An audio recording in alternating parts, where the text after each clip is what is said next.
All right, welcome to the Backyard Professor Chess videos. Let's look at another Bobby Fischer game, and this game shows something I don't know if we've ever seen in a Bobby Fischer game yet up to this point. This is still in one of his very first tournament years. He's playing a gentleman named Turner. That would be Abe Turner. He plays a King Indian defense, so let's see how they do this. Bobby is playing the black pieces. So they play the King Indian. Let's see how Bobby produces his King Indian. This is really a good game because, like I say, I saw something in this game I haven't seen in any of Fischer's games yet that I have actually produced videos showing. And now we get to see it again, except with a Bobby Fischer game. And so this is good. I love it when this happens. There's always so much we can learn in every game. And this particular feature that I'm about to show you, which is basically throughout the course of the game, and you'll see it as I start bringing it out. And what I liked about it was the effect of the game. It was the effect of the strategy. It was effect of the potential tactics. And so it's really good. Now, Bobby is going to bump the E5. He's going to challenge the center, which is so typical. And now his opponent, now notice his opponent, he doesn't react instantly by taking. You don't have to do that. He is gaining more space by pushing the pawns. This is a huge theme in Grandmaster Chess. Jeremy Silman talks about this a lot in his books because it gives you the chance to maneuver your pieces easier without them getting in each other's way. And so this is an interesting response we see. And now Bobby will take the pawn. Whoops, I dropped that poor pawn right on his head. Sorry, kid. And then the knight will take the Bobby Fischer pawn. Strong central presence at this point. We're at the beginning, but a very strong central presence by White. Really, truly, that's pretty awesome to see that. And now Bobby will bump up to C5. Bobby matches the central presence. H3, preventing any shenanigans going this way to threaten the queen, right? So that makes sense. I know it's in front of the king, and I know he's pushed a couple of pawns. That's for the King Indian defense opening, however. So not to worry at this point. Bobby is going to put his rook into play, getting a target, that white pawn. Nothing superbly nasty yet. His opponent's going to match him. He's going to say, okay, I'm not just going to give you that file. In this particular game, I will go ahead and put my rook across from your rook. And now Bobby begins to play the queen's side.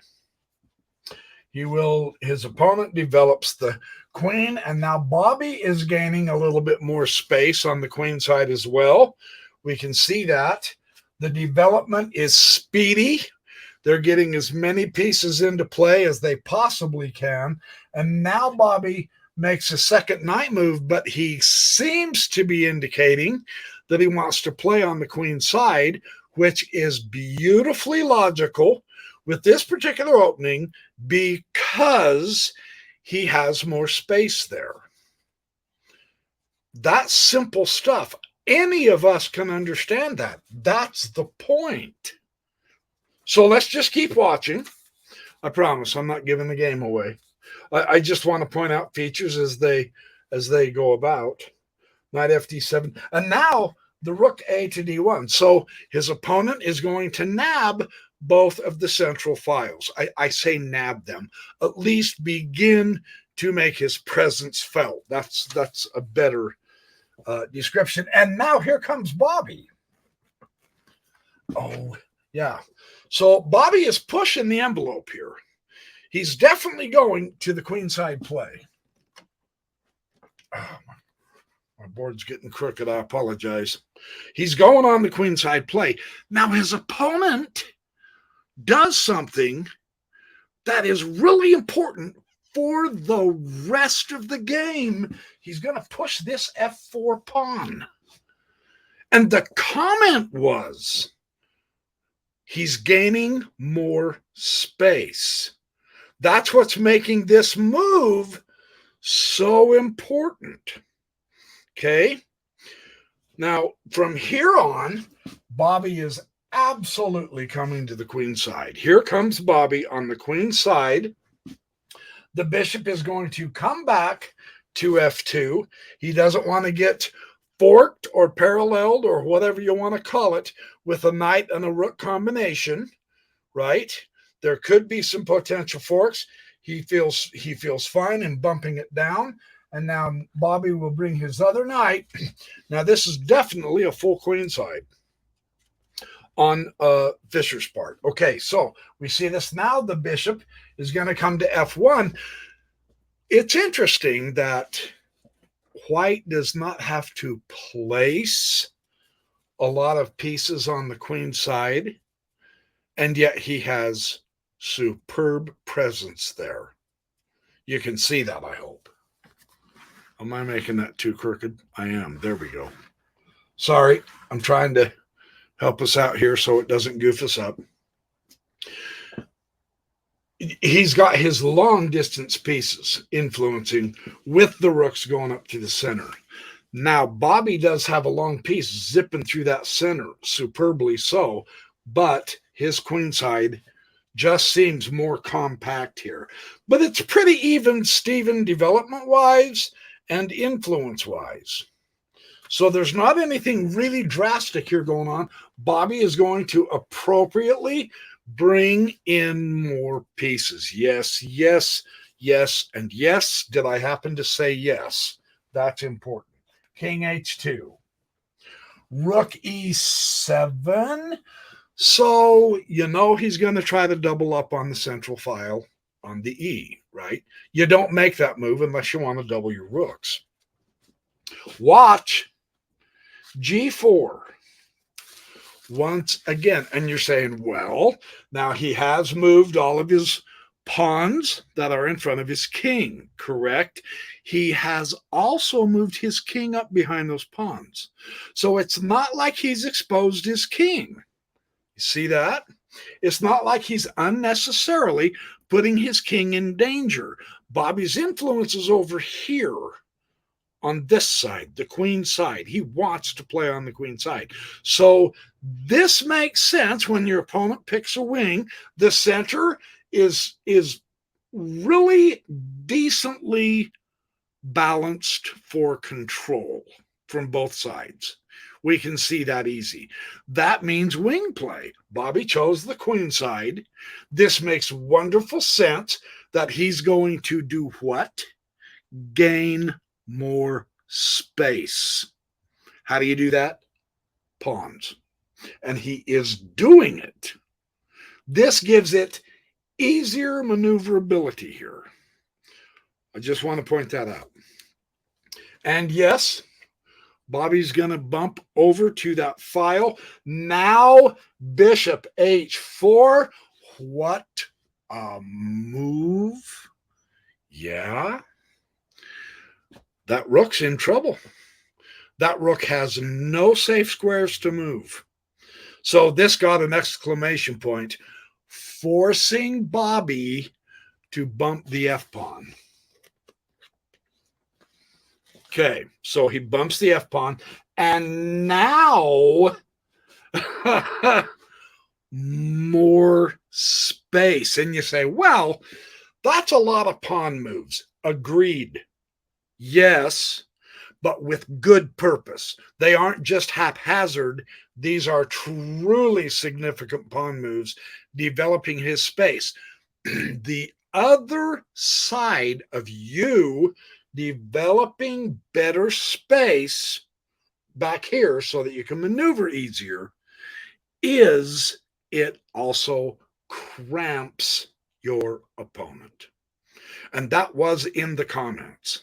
They said Bobby's pieces are just stepping on each other's toes, which means two things, and you already know them, but I'm going to tell them anyway.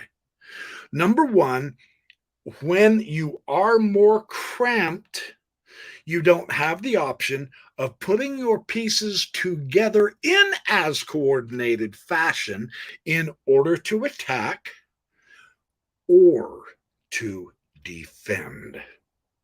That's a double-edged whammy against you if you are the cramped player. What is the cure for getting when you are cramped? Aaron Nimzovich was big on this. You begin to trade off pieces, hopefully of either equal or greater value, to get more space. You do not want to keep all your pieces now. Bobby doesn't. Okay? That's the basic strategy. Really important to see this. So this is getting a little tough. Now he goes to rook f8. And bishop comes to g3. Again, look at the weaknesses. He's got a target. That's important. That pawn, interestingly, that pawn is a weak pawn. Isn't that crazy? It's a central pawn, and yet it's a target.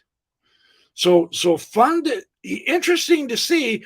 Bobby's cramping doesn't give him a lot to help him shore up all of his weaknesses. His weaknesses begin to show through because his opponent has more space. It's easier for him to bring in more pieces wherever he wants to. This is really the lesson of this game. I loved how this was explained in the comments, and that's why I'm going to such an explanation with you. This is not a game you hurry through. This is a game you go, aha, now I know what to do on either side when I get more space. You don't want to exchange pieces.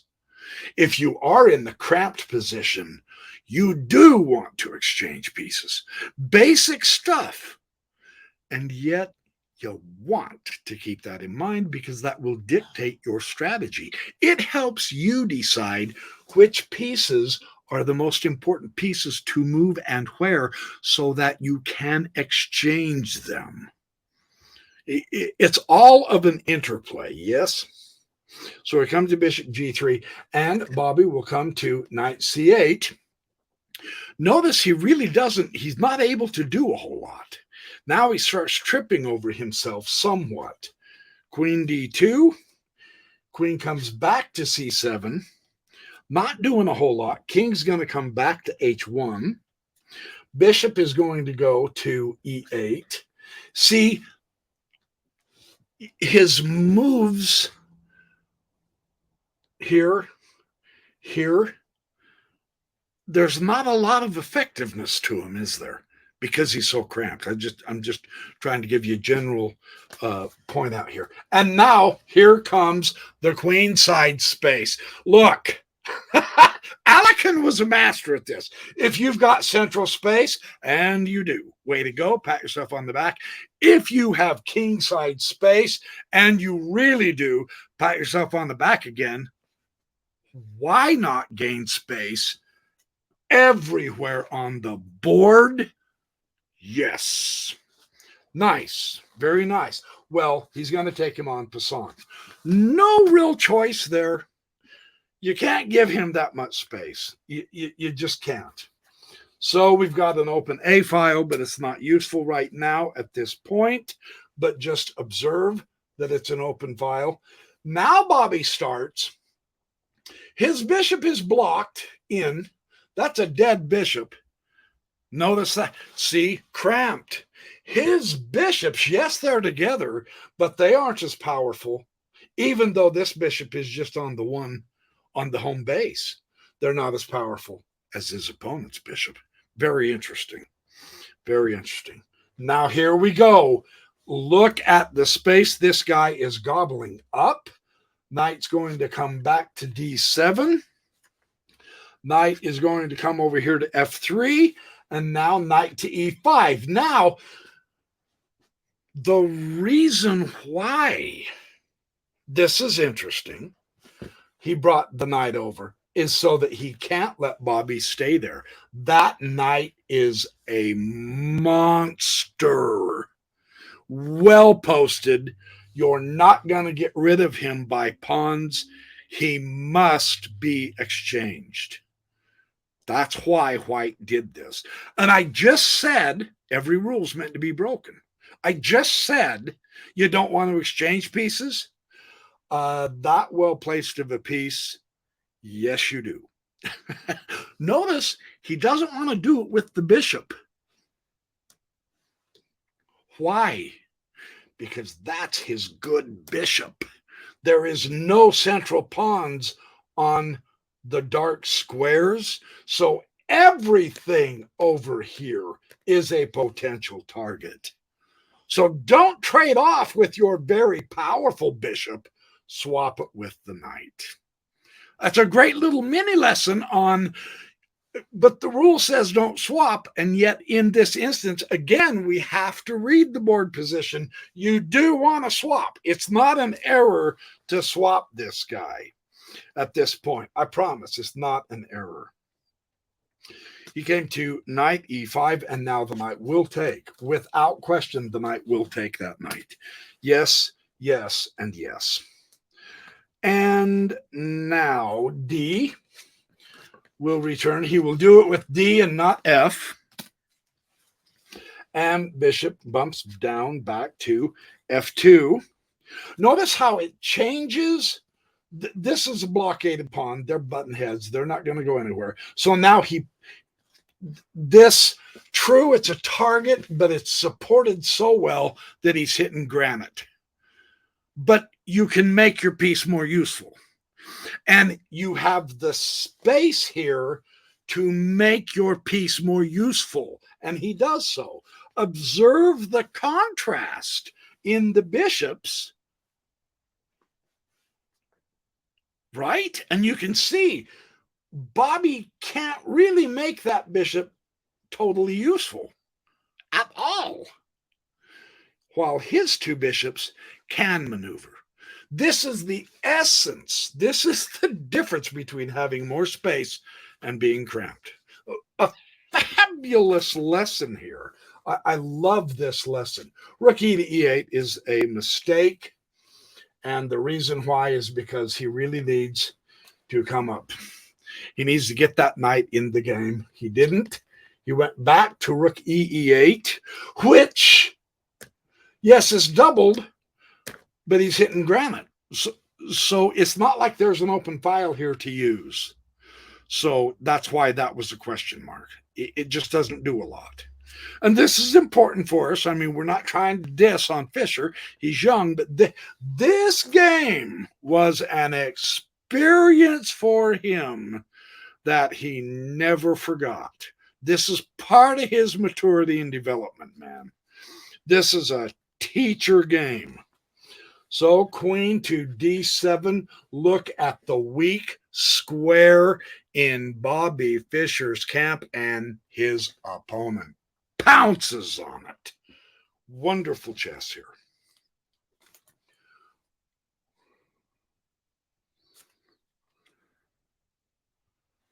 Uh-oh, what have I done wrong? Oh, I'm sorry. He didn't do it. He did rook e8. I apologize. I moved the rook from F. He moved the rook from rook E down to E8. And then the queen came to D2. I apologize for that little error. Yeah, that looked real funny, didn't it? I apologize for getting you excited. I know what you were thinking. And now rook goes to E7. And they go, okay.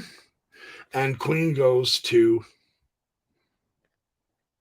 queen takes the C, and the rook takes the C, and the knight comes to A4.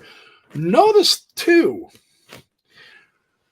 Bobby at one point had a superb presence on the queen side, and now look who's dominating the queen side, because he has the space to maneuver. Isn't that fascinating?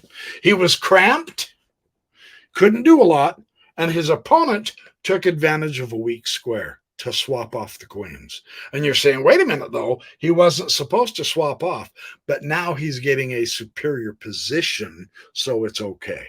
See, you compensate. If you're going to swap, make sure your position is superior. Don't just be trading to trade. Leave him cramped if you can. But in this instance, that was a vastly better trade. Technically, the reason why, and this is my supposition, is because Bobby doesn't have a very good bishop there. So this is my supposition. Knight a4, and now the rook will come to e8. And now knight to c5. Excellent centralization of a knight. Holy nightmare, Batman. That's not good. Bobby doesn't like it. You notice he had to maneuver out to get his bishop out here because his bishop has been useless for the last several moves. Strengthen your weakest piece. This is a great example. Don't ignore it. Strengthen it. Utilize it. Put it in the game. And now knight d7. Kablam. Notice again, you guys, the same weak square. Right in the heart of Fischer's position, man. This had to be making him pull his hair. This is a nightmare scenario. From being cramped, he still takes advantage of that weak position. And now Bobby does something. Heads up play. Bishop to e7. And you're going, okay, hold it. Hold it. Why not take the pawn? Why go to e7? That's the threat.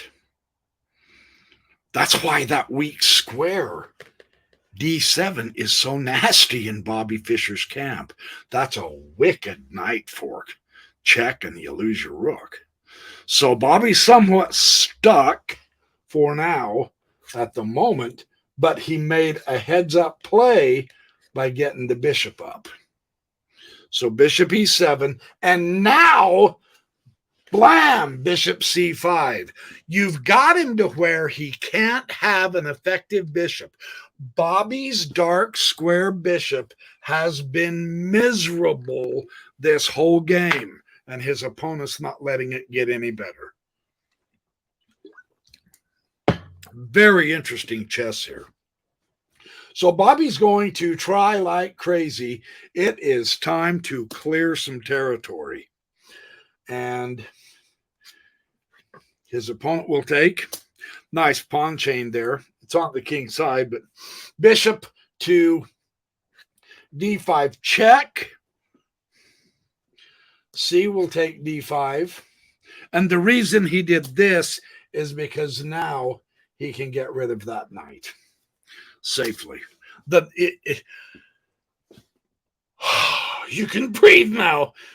The weak square is gone, but what a torrent of damage that weak square has caused Bobby in this game because of his being cramped.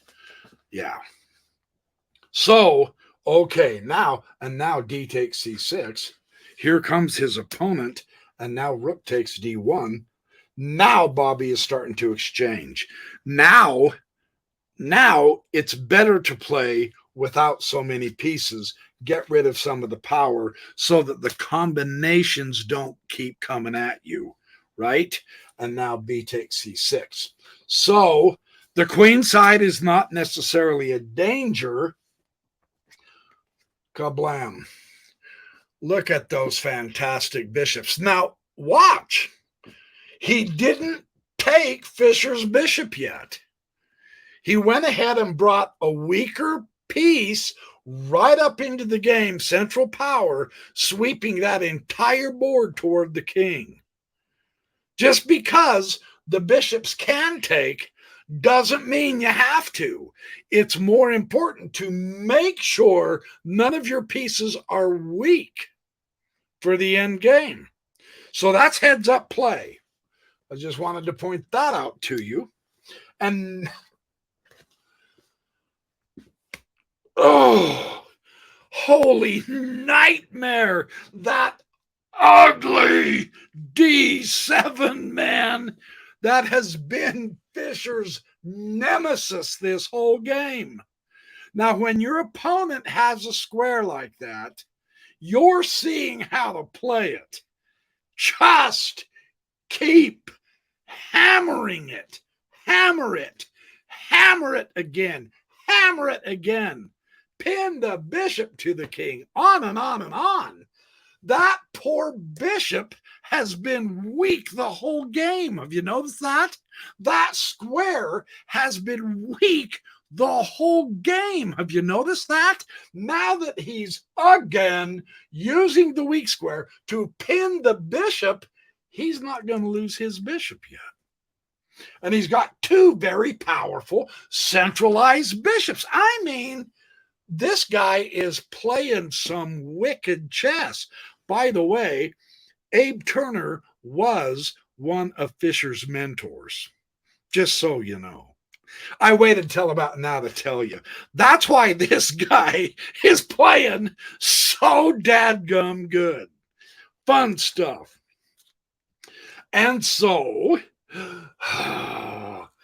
King comes on up. He says, all right, I've had it. I've had it. Let's get the heck out of Dodge. Look at this. Look, your rook is on the 7th rank, man. Your 7th rank. There's no reason to come back down here.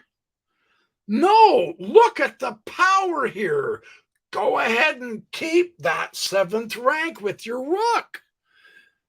Right? Bobby says, I don't want any part of this. I'm getting out of Dodge. And now, rook c8, and that was not the right way to do this.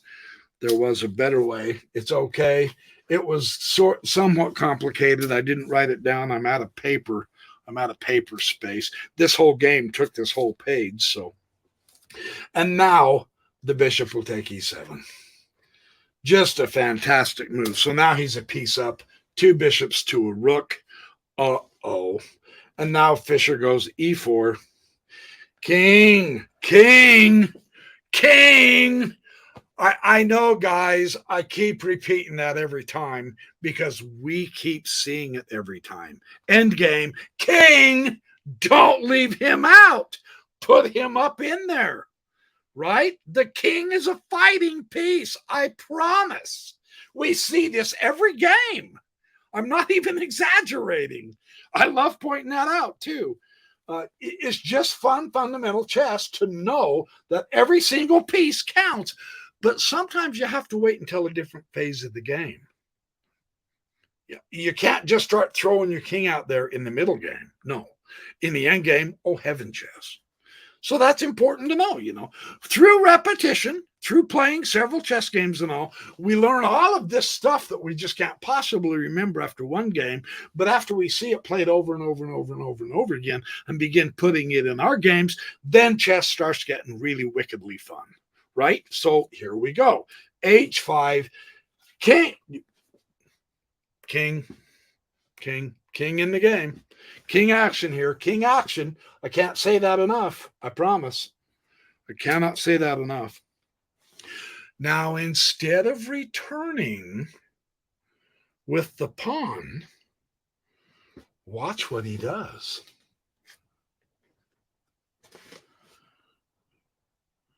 See the difference? It's okay there, but it's not doing anything.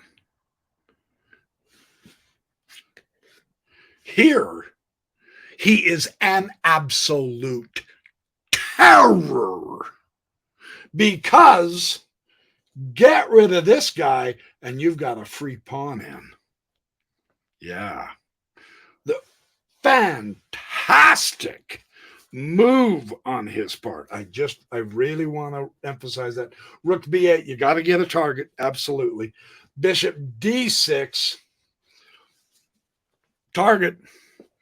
Don't let that rook stay there. Target. Yes, you're still powerfully, unbelievably so, centralized in Fischer's territory. That is superb here, man. So rook g8.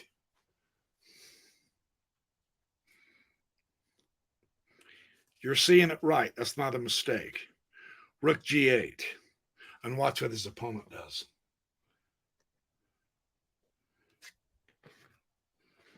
Check. Oh, Fischer was trying to distract him by giving him the rook. Watch what his opponent does. This is murder. This is murder. Oh, Bobby. Check. Oh, and it was here that Bobby resigned. Yeah. Wow. I mean, wow. The only way out of that, of course, is the rook. And then you're done.